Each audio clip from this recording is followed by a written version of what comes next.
자, 이제 농지법 확인하도록 하겠습니다. 농지법 전체 두 문제가 구성이 되고요. 그다음에 이제 여기는 전반적으로 숫자 등을 많이 묻는 그런 경향이 있습니다. 그래서 농지 소유 이유, 그다음에 이제 농지 보호전 묶어서 이제 살펴봐야 되는데, 제일 먼저 나오는 주제가 경자 유전의 원칙부터 시작합니다. 그래서 자, 농업인만이 농지를 소유할 수 있다. 여기서부터 얘기가 시작이 돼요. 그래서 그래서 농업인의 농지의 정의부터 보게 되면 작년에 시험에 나왔었죠.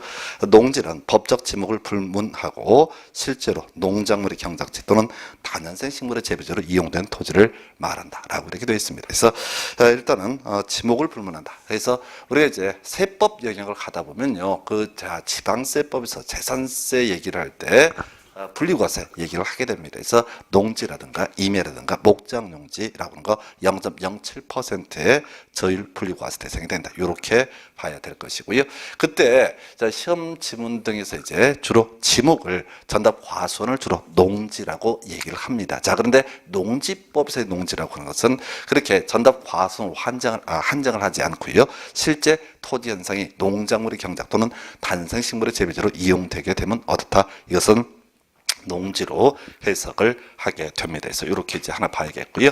해서 그 다음에 이제 논의를 할 것이 농지가 아닌 것. 지금 농지가 나왔으니까 농지가 아닌 것 두 개 초지라고 하는 것이 하나 있죠. 그 다음에 이제 조경 목적의 조경 또는 관상용 수목의 재배지라고 하는 것. 이외에도 많은데 두 개만은 반드시 기억을 해 주실 것. 해서 이 초지라고 하는 것은 여러분들이 공간정보부 공부하실 때 지목 얘기할 때 목장용지의 대표값이 바로 초지 이렇게 하는 공부를 하셨을 거예요. 그래서 풀밭이죠. 속 키우는 풀밭 등이 가리켜서 초지라고 이렇게 부르게 됩니다. 그래서 자, 초지라고 하는 것이 하나가 있겠고요. 그래서 초지는 농지가 아니다. 그래서 농업인이 아니라도 농지를 소유할 수 있다. 이렇게 할 것이고요. 그 다음에 조경 목적의 조경 또는 관상용 수목의 재배지라고 하는 것이 있습니다. 그래서 자, 여기 이제 우리가 조경수를 심는 땅, 자, 이건 수목을 재배하는 거니까 농지로 봐야 돼요. 그런데 자기 앞마당에다가 동백나무 한 그루 심어두는 거, 이건 어떻다? 조경 목적이기 때문에 농지가 아니다라고 해서 하여튼 작년에 농지 나왔으니까 농지 아닌 것 준비를 해봤고요.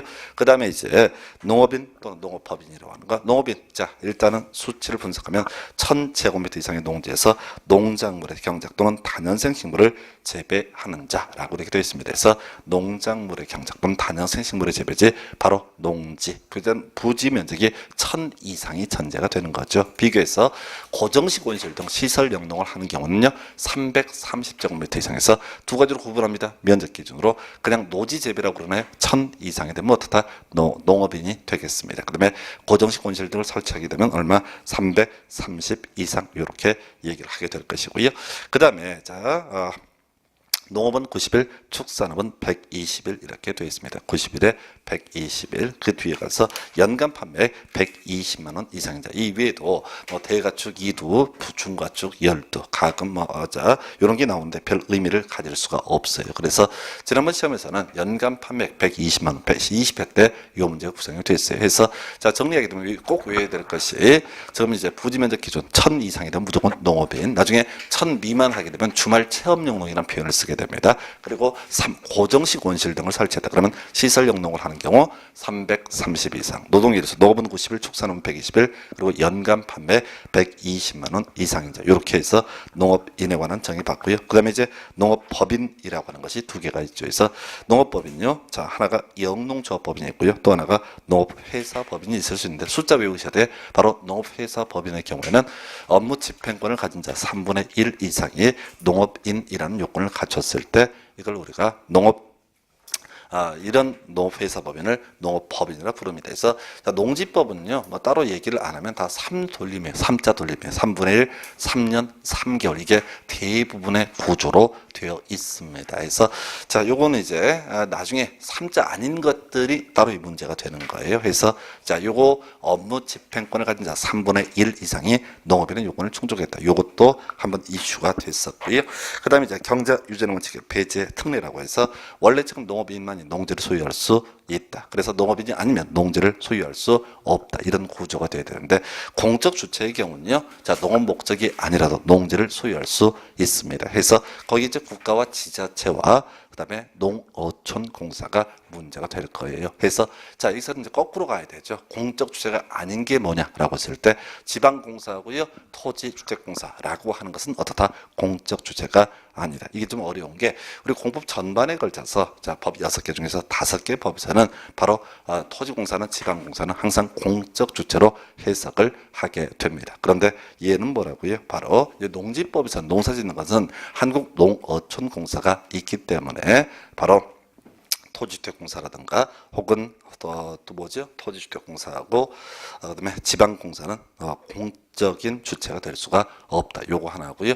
그다음에 따로 이제 기억한다면 거기에 농지 전용 협의라는 개념이 있어요. 그래서 자 농지를 농업 용도가 아닌 다른 용도로 활용을 하고자 합니다. 그러면 개인은요 허가를 받거나 경우에 따라서 신고를 하게 됩니다. 그런데 농지 전용 협의라고 하는 것을 했다는 얘기는 이 사람 뭐가 된다? 공적 주체이다라는 의미가 내재가 돼 있어요. 그래서 장관이거나 지자체장 이렇게 예시를 하게 되는데 그래서 자 공적 주체에서 왜 이렇게 국가 지자체 포함된다. 농지 전용 협의 포함된다. 그러나 토지주택공사나 지방공사는 포함되지 않는다라고 하는 것 요거 하나 이슈가 될 수가 있겠고요.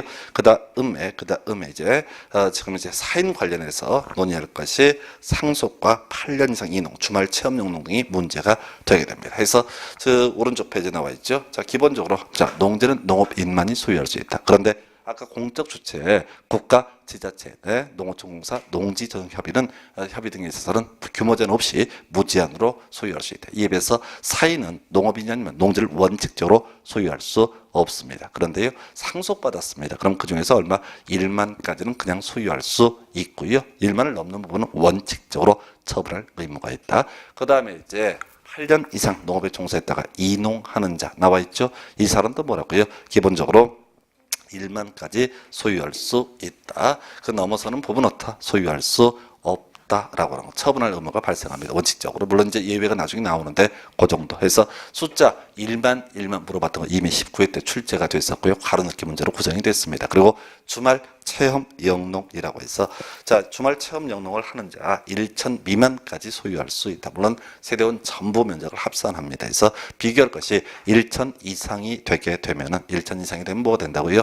이것은 1천 이상은 뭐로 보고 있다? 농업인으로 봤었고 1천 미만 하게 되면 이것은 바로 주말 체험 영농. 자 소유상한의 특례 얘기는 간단히 설명드릴게요. 지금요 원래 상속받았습니다. 또는 8년 이상 농업에 종사했다가 이농을 하고자 합니다. 1만까지만 소유할 수 있고 나머지 처분할 의무가 있는데 이것을 자 각각 넘어서는 부분을 한국농어촌공사에 임대하는 경우에는 이 소유 상한을 초과하는 부분도 계속 소유할 수 있다. 근데 아직까지는 출제는 안 됐고요. 그저 1만 그리고 1천 정도 특히 1천 이상이 되면 뭐가 되고 농업인이 되고 1천 미만 하게 되면 뭐가 된다고요? 주말 체험 용농. 숫자 물어보는 문제. 이게 이제 농지법의 특징 자체가 뭐냐면은 기본 구조를 이렇게 봤을 때 너무 양이 많아요. 두 문제밖에 구성을 못합니다. 그러다 보니까 숫자들 이렇게 묶어서 출제하는 그런 경향이 있습니다. 이런 출제 경향이요. 최근에 들어와서 주택법 들어와서도 숫자 묻는 것이 하나의 어떤 트렌드로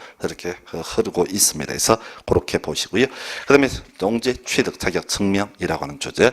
자, 이것도 이제 한 시대를 풍미했던 아주 중요한 이슈 중에 하나예요. 그래서 자, 이 얘기를 하려면 그 얘기부터 해야 되죠. 자, 우리가 유권자입니다. 유권자예요. 자, 지난번 대선 있었고요. 또는 지금 이제 국회의원 선거라든가 지방 선거 등 기다리고 있습니다. 그래서 유권자는 투표장 가서 투표를 할 수가 있습니다. 그런데 절차적으로요, 주민등록증 같은 신분증을 제시해야지 실질적으로 투표 행위를 할 수가 있습니다. 뭔 소린가 하니 농지 취득 자격 증명이라고 하는 거. 농지는 누구만이 취득할 수 있다? 농업인만이 취득할 수 있다. 그래서 이 사람이 자 뭐라는 걸 입증해야 된다고요? 농업인이라는 것을 입증하는 증명서가 뭐가 된다? 이게 시구읍면장이 발급을 하게 되는데 시구읍면장이 발급하게 되는데 이런 경우를 가리켜서 농취증이라고 부르게 된다. 이렇게 봐야겠고요.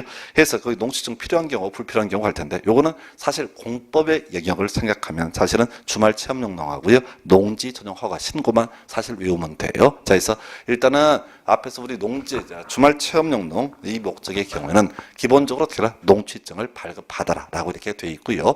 그 다음에 앞에서 우리 농지를 전용함에 있어서 공적인 주체는 협의를 한다. 사인은 원칙적으로 허가, 일정한 경우에 신고 이렇게 공부했단 말이에요. 그래서 농지 전용 허가는 신고라고 하는 것도 소위 농지 이런 것을 받은 토지도 농지증을 요한다. 근데 이 부분은 여러분들 등기법 때문에 좀 설명을 좀 살을 붙여서 말씀을 드리면 이렇습니다.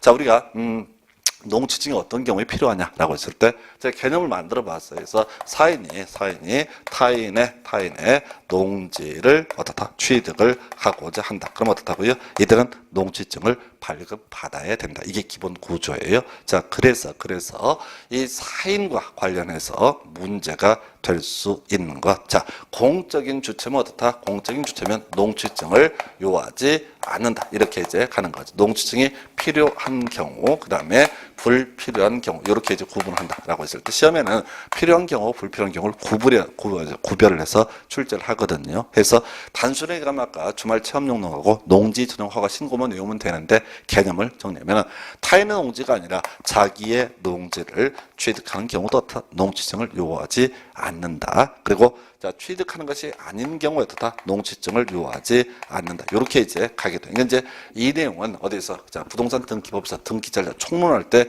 이 문제가 구성이 돼요. 그래서 개념을 좀 정리하면 농지증이 불필요한 경우 거기 이제 1번, 2번 국가 지자체, 한국농어촌공사, 3번 농지 전용 협의 나와 있죠. 이미 공부하셨잖아. 얘들은 다 뭐야? 공적 주체니까 농업 목적이 아니라도 농지를 무제한 소유할 수 있다. 이렇게 공부했단 말이죠. 그래서 어떻다고요? 자, 공적 주체는 어떻다? 농지증을 요하지 않는다. 그 예시로서 국가 지자체, 농어촌공사, 농지 전용 협의 이렇게 가는 거예요. 그래서 이거에 대응해서 사인 관련해서 아까 뭐가 있었어요? 농지 전용, 농지를 전용함에 있어서 허가나 신고의 경우는 어떻게 해라? 농지증을 발급받아야 된다. 이렇게 이제 해석을 하는 거예요. 그래서 이 농지증 허가나 신고라는 개념 자체가 뭘 의미한다고요?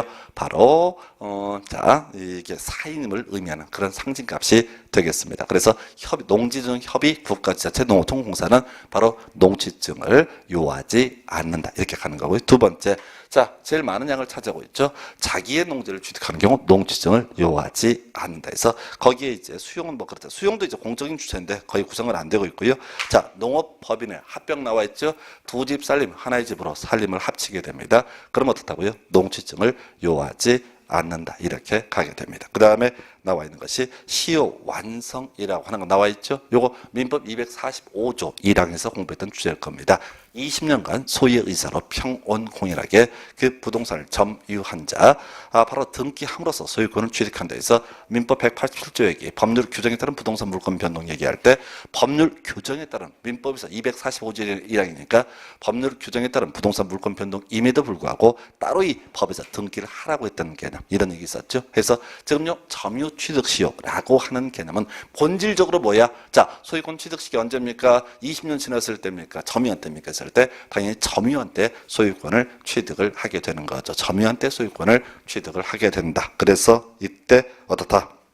농지증을 요하지 않는다. 이렇게 할 것이고요. 그 다음에 공유농지 분할. 내가 지분 가지고 있어. 토지 분할해서 이걸 나눠서 갖는다고요. 이때는 어떻다? 농지증을 요하지 않는다라고 이렇게 봐야겠고요.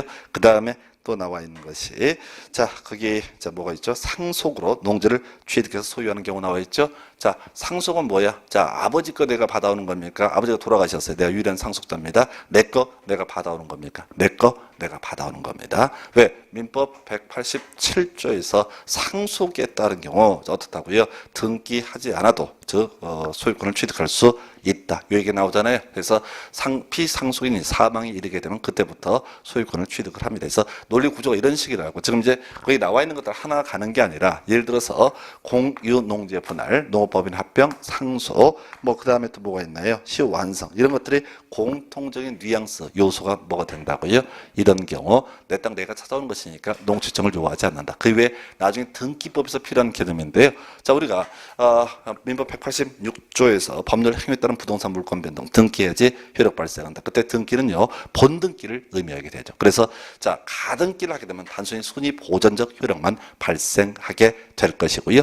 물권 변동의 효력 자체가 발생하지 않습니다. 그래서 자, 등기법에서 이슈가 되는 것은 가등기 얘기입니다. 가등기를 할 때는 어떻다? 이때는 취득을 하는 것이 아니기 때문에 농취증을 요하지 않는다. 이런 것들이 이제 주로 등기법에서 한번 다뤄져요. 그런데 이건 뭐 그러다 치고 지금 공적 주체가 아닌 사인과 관련한 개념이 농지 전용 허가 신고라는 개념이 될 것이고, 주말 체험용 농은 당연히 논리 구조가 뭐야? 남의 땅에다 하는 거죠. 내 땅에다 농사 짓는 것은 삽질이죠. 그래서 남의 땅 가서 농사 짓는 거니까 결과적으로 어떻다? 바로 주말 체험용 농 목적일 때도 농취증을 발급을 받을 필요가 있다. 요렇게 이제 가시게 되는 거예요. 그래서 요렇게 해서 지금 이제 주말 체험용 농, 그다음에 농지 전용 허가 신고는 농취증을 요한다. 그러나 나머지 공적 주체와 관련한 개념이라든가 자기 농지를 취득하는 경우 다 농취증을 요하지 않는다 해서, 사실 이제 공법 얘기만 할까 이렇게까지 할 필요는 없는데 나중에 등기법에서 똑같이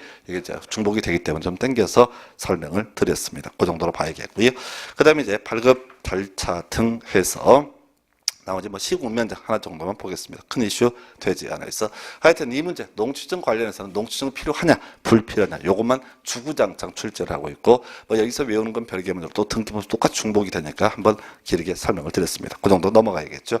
자, 농지의 위용이라고 해서 교재 304페이지 위탁 경영부터 한번 갖고 볼까요?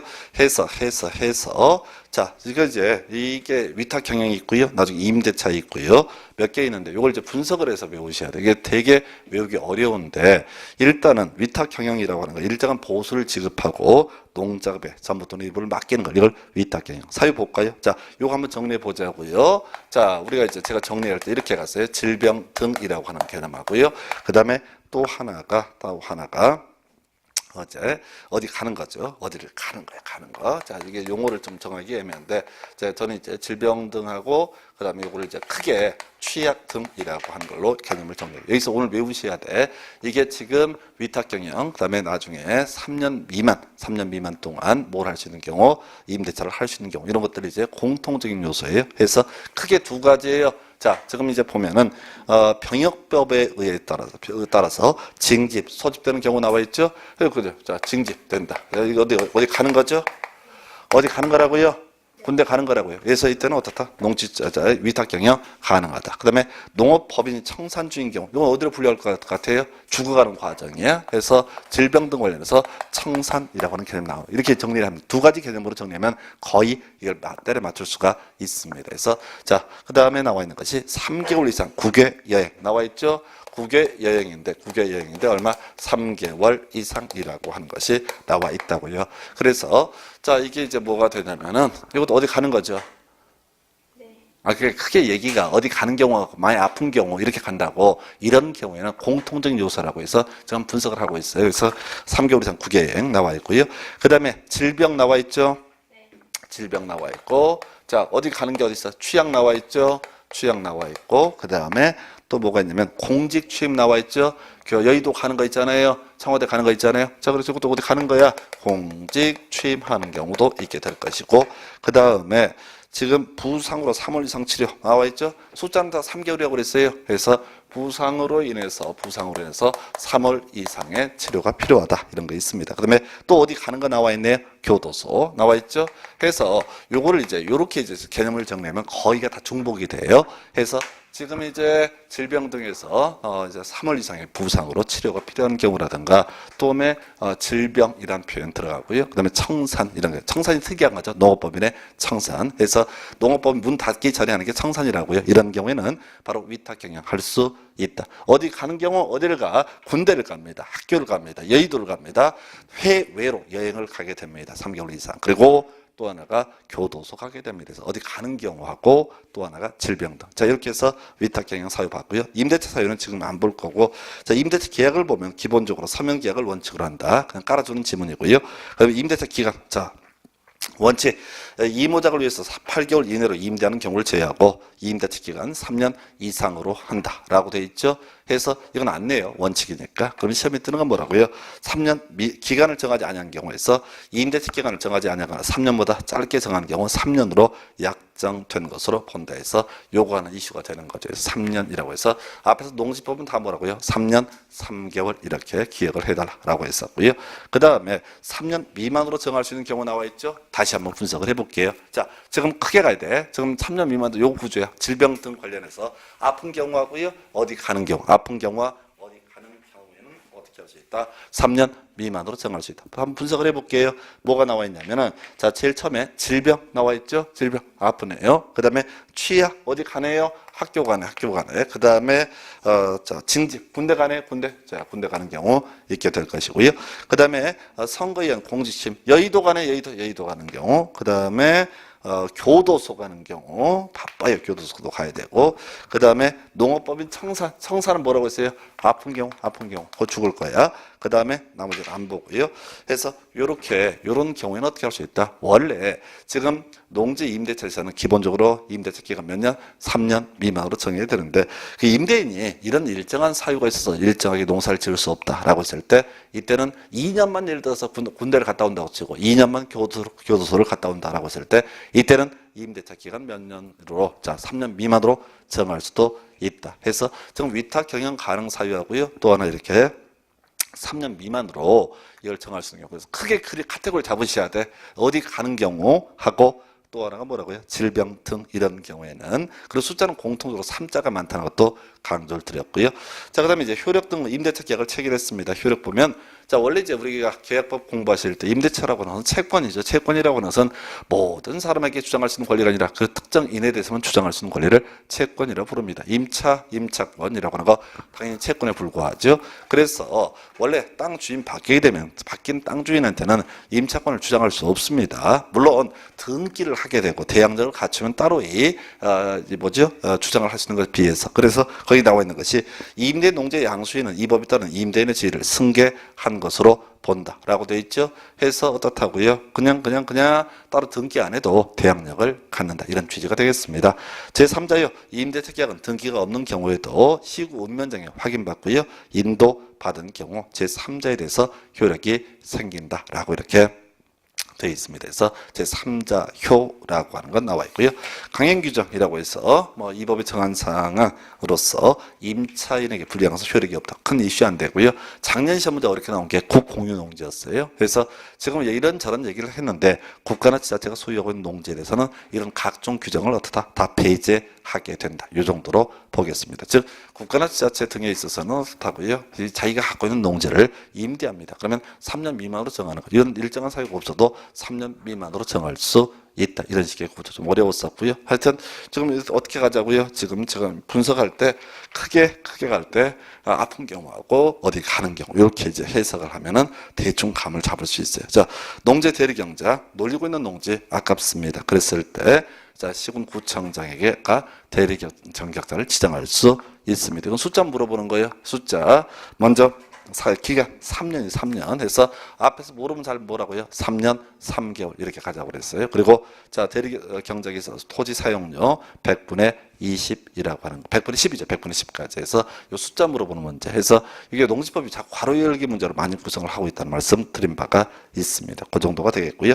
자, 농지 처분 의무의 발생 등 보도록 할게요. 자, 해서 여기서도 그래요. 지금 농지 처분 의무가 쫙 나와 있는 처분 의무 발생 사유가 나와 있는데 출제하는 포인트는요. 처분 의무가 아닌 것을 물어보는 거죠. 그래서 그 첫 번째 항목에 소유 농지를 대통령령이 정하는 정당한 사유에 따라서 이용하지 아니한 경우 등에 있어서는 농지를 이용하지 않아서 처분할 의무가 없다라고 해서 사연 또 분석해 볼까요? 보니까 징집 나와 있죠.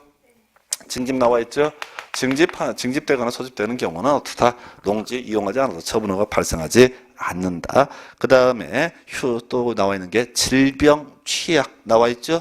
질병 어디 있어? 많이 아픈 경우, 취약 어디 가는 경우 이렇게 봤었고요.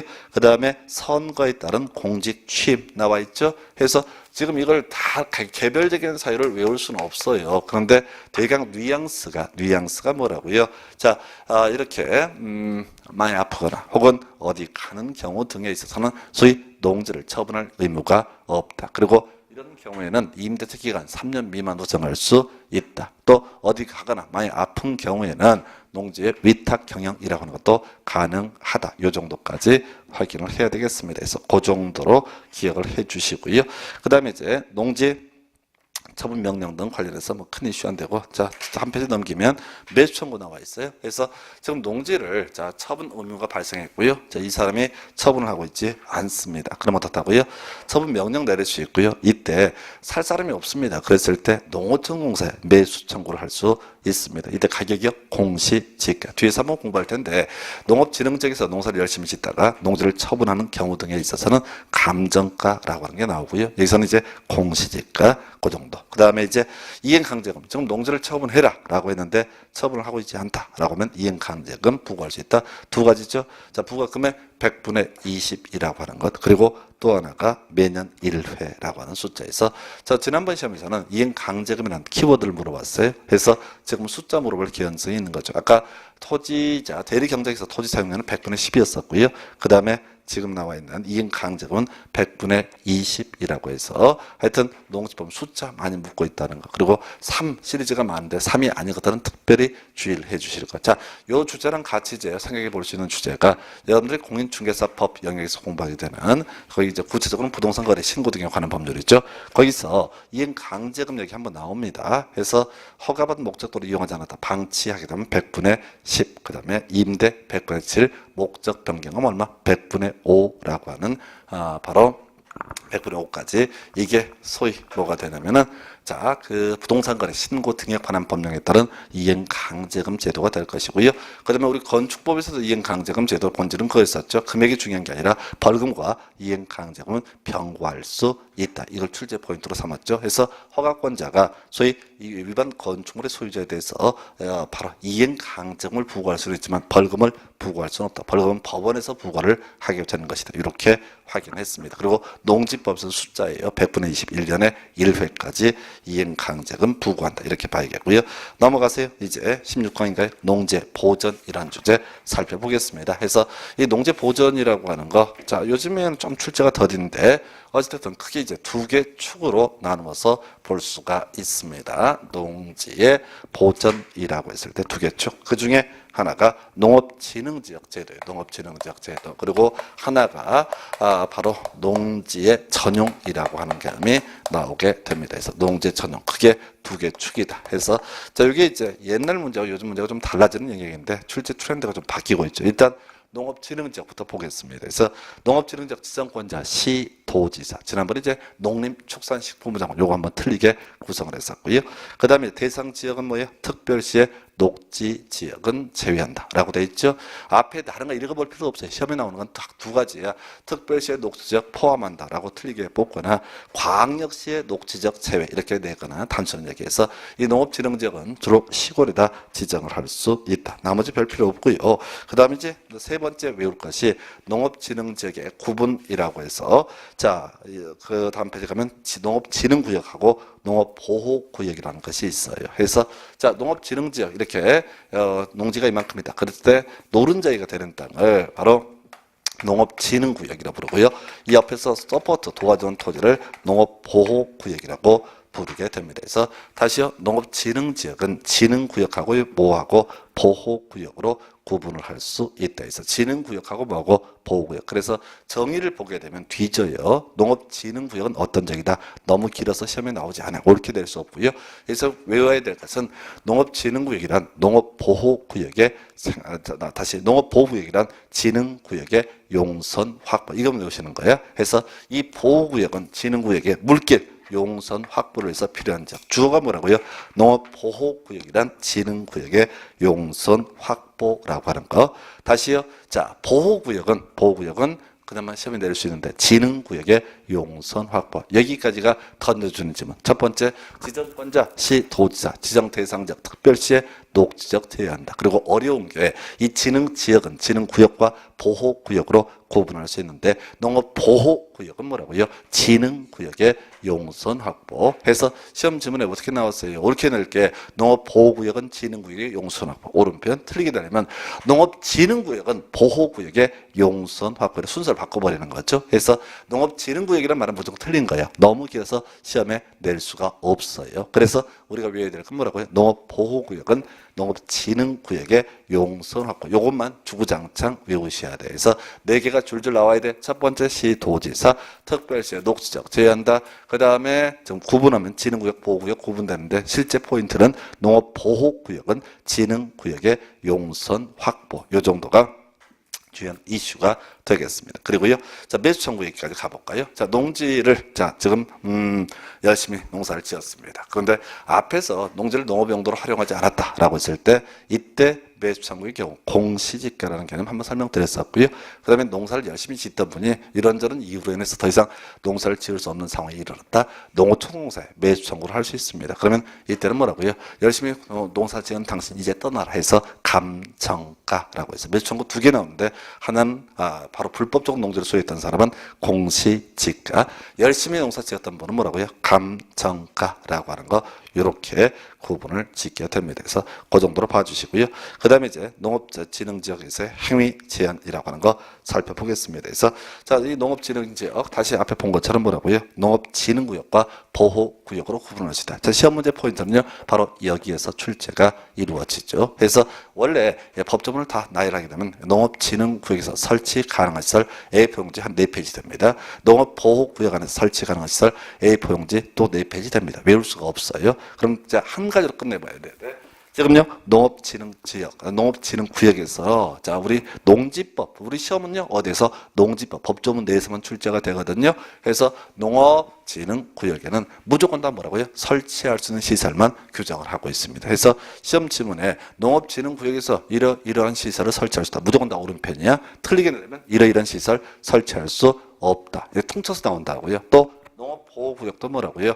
농업보호구역에서는 이러이러한 시설 설치할 수 있다. 그러면 오른편. 이러이러한 시설을 설치할 수 없다. 그러면 뭐라고요? 틀린 편. 묶어서 가지. 아주 심플한 부분. 옛날에 16개, 17대 할 때는 숫자 물어본 문제도 있었어요. 근데 지금 트렌드가 다 바뀌어서 지금 농지법 영역에서 문제 구상할 때 농업보호구역에서 설치 가능한 시설, 범주, 옳은 건 틀린 건 이렇게 문제를 내는 시절이 지났습니다. 그죠? 농업진흥구역에서, 농업보호구역에서는 무조건 다 뭐라고요? 설치할 수 있는 시설만 규정하고 있다. 이게 어디랑 똑같냐면은, 자, 건축법이랑 거의 똑같은 구조죠. 건축법에 가서 보게 되면 바닥 면적이라는 개념, 제가 이렇게 설명드렸습니다. 이 건축법에서는 바닥 면적에 산입하지 아니하는 것들만 기본적으로 규정을 하고 있다. 그래서 어떤 지문이 나오든 간에 모두 바닥 면적에 산입하지 않는다. 이게 대원칙이 돼야 되고, 다만 그 중에서 다락하고요, 그 다음에 노대라고 하는 것은 좀 경우의 수를 따지긴 해야 된다. 그래서 원래 노대는 바닥 면적에 산입하지 않는데, 만약 1.5m 넘어서게 되는 그 면적은 바닥 면적에 산입을 하는 경우의 수가 있을 것이다. 다락은 기본적으로 바닥 면적에 산입하지 않는데, 이 다락이 층고의 정의, 자, 층고가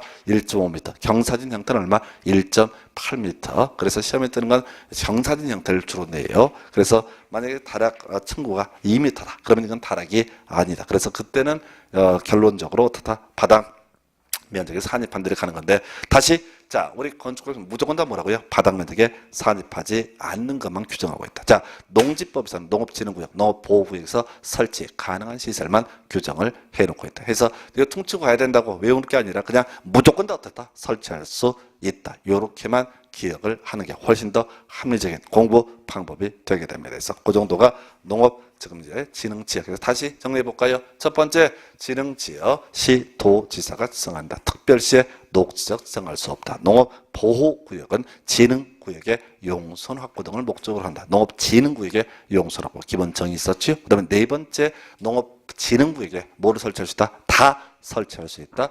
농업보호구역에 뭘 설치할 수 있다? 다 설치할 수 있다. 이렇게밖에 볼까요? 여기서 구체적인 행위제를 외운다는 것은 학원 강사 15년, 20년에도 못 외운단 말이에요. 그러면 일반 수험생은 당연히 못 외우고, 요즘에 출제 트렌드가 다행스럽게 이러이러한 시설은 설치할 수 있다. 오른편, 이러이러한 시설은 설치할 수 없다. 틀린 편, 이렇게 심플하게 답을 뽑아주고 있으니까 공부하는 방법만 이렇게 깨우치게 되면 뭐 날로 먹을 수 있는 부분 되겠고요.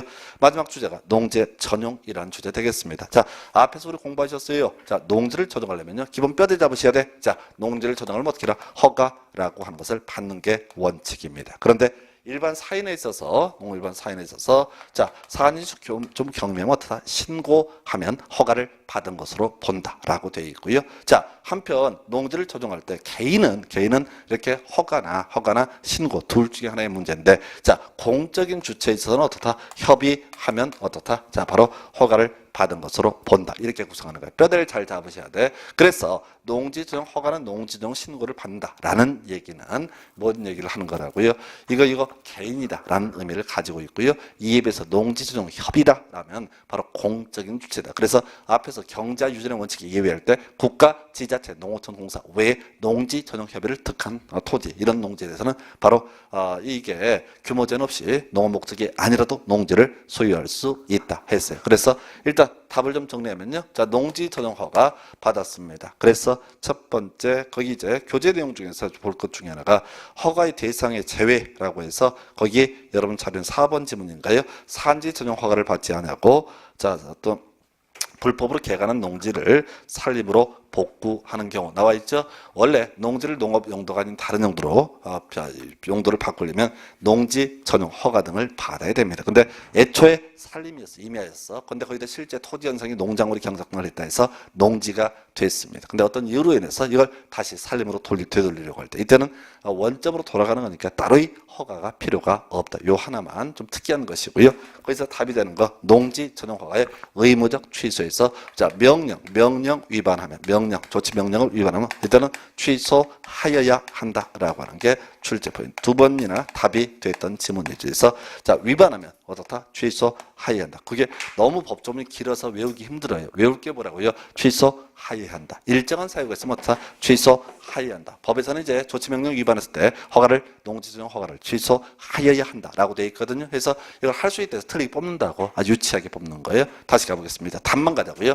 농지전용 허가 챕터에서 이거 농림축산식품부장한테 허가를 받아야 되는 그런 사안인데요. 자, 이때 뭐라고요? 취소하여야 한다. 두 번이나 최근 한 5년 사이에 답을 뽑았던 주제가 취소하여야 한다. 요걸 갖고 답을 구성을 했었고요. 자, 아까 협의 얘기부터 먼저 나와 있나요? 협의 얘기는 누가 하는 거라고요? 공적인 주체가 하는 것이다. 그 정도의 뉘앙스. 그래서 공적인 주체는 따로 허가를 받을 게 아니라 협의하면 허가를 받은 것으로 본다. 이런 논리 구조로 봐야 될 것이고요. 그 다음에 자 농지 전용 신고라고 해서 자 볼까요? 법조문에는 농지를 전용하려면 어떻게 해라? 허가를 받아야 된다라고 규정하고 있고 다만 다음의 시설 이제 쭉 깔아요. 쭉 깔고 이러이러한 시설에 대해서는 신고를 하면 허가를 받은 것으로 본다라고 되어 있어요. 그래서 여기서 요즘에 출제 포인트는 이런 식이야. 자, 이러이러한 시설을 이러이러한 시설의 설치를 목적으로 전용을 하고자 한다. 그럼 뭐라고요? 100% 신고입니다. 100% 신고예요. 왜? 법에서는 신고 항목만 나열을 하고 있거든요. 해서 어떤 뭐를 허가를 받아야 되는지 알 수가 없어요. 신고 항목이 협의 항목이 아니면은 그때 어떻다? 허가를 받는다. 이런 논리 구조이고 다시요. 우리 앞에서 농업진흥구역에서 농업보호구역에서 설치 가능한 시설만 정확하게 나열을 하고 있다라고 했었거든요. 그러니까 농업진흥구역에서 이러이러한 시설 설치할 수 있다. 오른편. 농업보호구역에서 이러이러한 시설 설치할 수 있다. 오른편. 무조건 가야 하듯이 바로 똑같이 이런 시설의 전용을 위해서는 전용 신고로서 가능하다. 이게 오른편. 틀리게 하려면 이러이러한 시설의 전용을 위해서는 농지 전용 허가를 받아야 된다. 그럼 틀린 편. 이렇게 단순하게 구성이 이루어지게 됩니다. 그래서 옛날에는 농지 전용 신고의 범주 등을 가지고 구체적으로 문제가 이루어진 바가 있는데 지금에 와서는 뭐라고요? 디테일한 문제 요즘에 안 내고 있고요. 무조건 뭐가 됐든 다 뭐라고요? 농지 전용 신고로서 가능하다라고 하는 거 요렇게 정리를 해 주셔야 됩니다. 그래서 거기 이제 구체적으로 하나 욕심을 부린다면 농지 전용 신고 옛날에 나왔던 문제거든요. 그래서 이 농지 전용 신고 항목 중에서 경, 목, 창 머리 따는 수밖에 없어요. 어린이 놀이터, 경로당, 목욕장, 창고 이런 거 나와 있죠. 이런 경우는 전용 신고로서 무제한으로 설치할 수 있다. 딱 여기까지만. 그래서 지난번 시험에서는 어경목장을 뒤집어 엎어서 농업주택 목적으로 전용을 하고자 할 때 무주택 세대주 예외되고 660 이하라는 전제에서 전용 신고로서 농업주택 설치할 수 있다. 이렇게 떴었는데 그건 이제 부차적인 얘기고 일단은 뭐라고요? 경목장은 전용 신고로서 규모 제한 없이 전용을 할 수 있다. 어린이 놀이터를 설치하고자 합니다. 땅이 없으면 어떻게 할 수 있다고요? 농지를 이빠이 밀어가지고 어떻게 할 수 있다? 신고로서 전용을 할 수 있다. 그 다음에 목욕장을 또 창고를 그 다음에 경로당 등을 설치하고자 할 때 이때는 규모 제한 없이 전용 신고로 설치할 수 있다. 근데 이게 옛날 문제라고요. 요즘에는 그냥 아무거나 끌고 들어와서 전용 신고로서 설치할 수 있다. 옳은 편, 전용 허가를 받아야 된다. 틀린 편, 구체적인 항목이 나오면 다 뭐라고요? 전용 신고 이렇게 가야 됩니다. 그래서 이게 제일 어려워요. 거기다 이제 경우시를 쭉 깔아놨는데 그걸 외워봤자 외워지지도 않고 그냥 퉁을 치셔야 돼. 무조건 농지법에서는 전용 신고를 통해서 설치할 수 있는 시설의 종류만 나열을 하고 있기 때문에 이때는 뭐라고요? 어떤 시설이 됐든 간에 시험에 나오는 건 다 뭐라고요? 전용 신고 항목이다. 이렇게 가야겠습니다. 그 정도고요. 마지막 주제가 이제 뭐가 되냐면은 농지 보전 부담금이라고 하는 개념이 나와 있네요. 농지 보전 부담금. 자,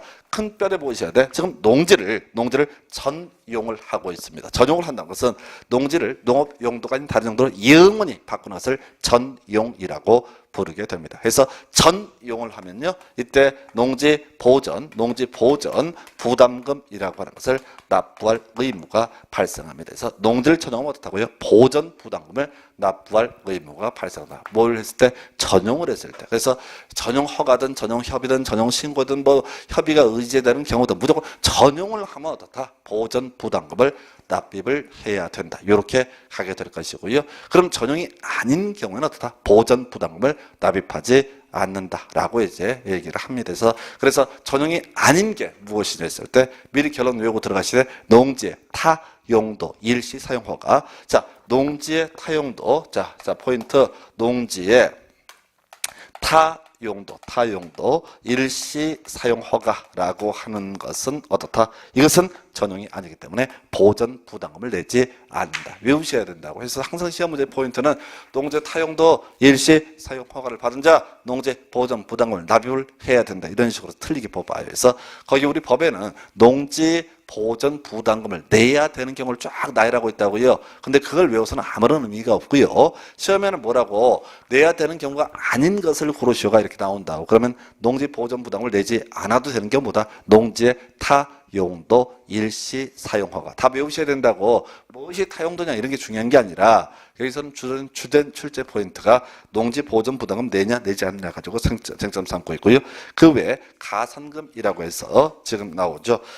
이 가산금은 우리 부동산 세법 영역에서 공부를 하는 거죠. 연체료에 해당하는 개념입니다. 그래서 자 100분의 3인가요? 그래서 숫자 한번 물어보는 거 예상을 해볼 수 있겠습니다. 그래서 지난 문제에서는 앞에서 이행강제금이라는 단어하고요. 가산금이라는 단어를 물어봤던 괄호넣기 문제가 있었고요.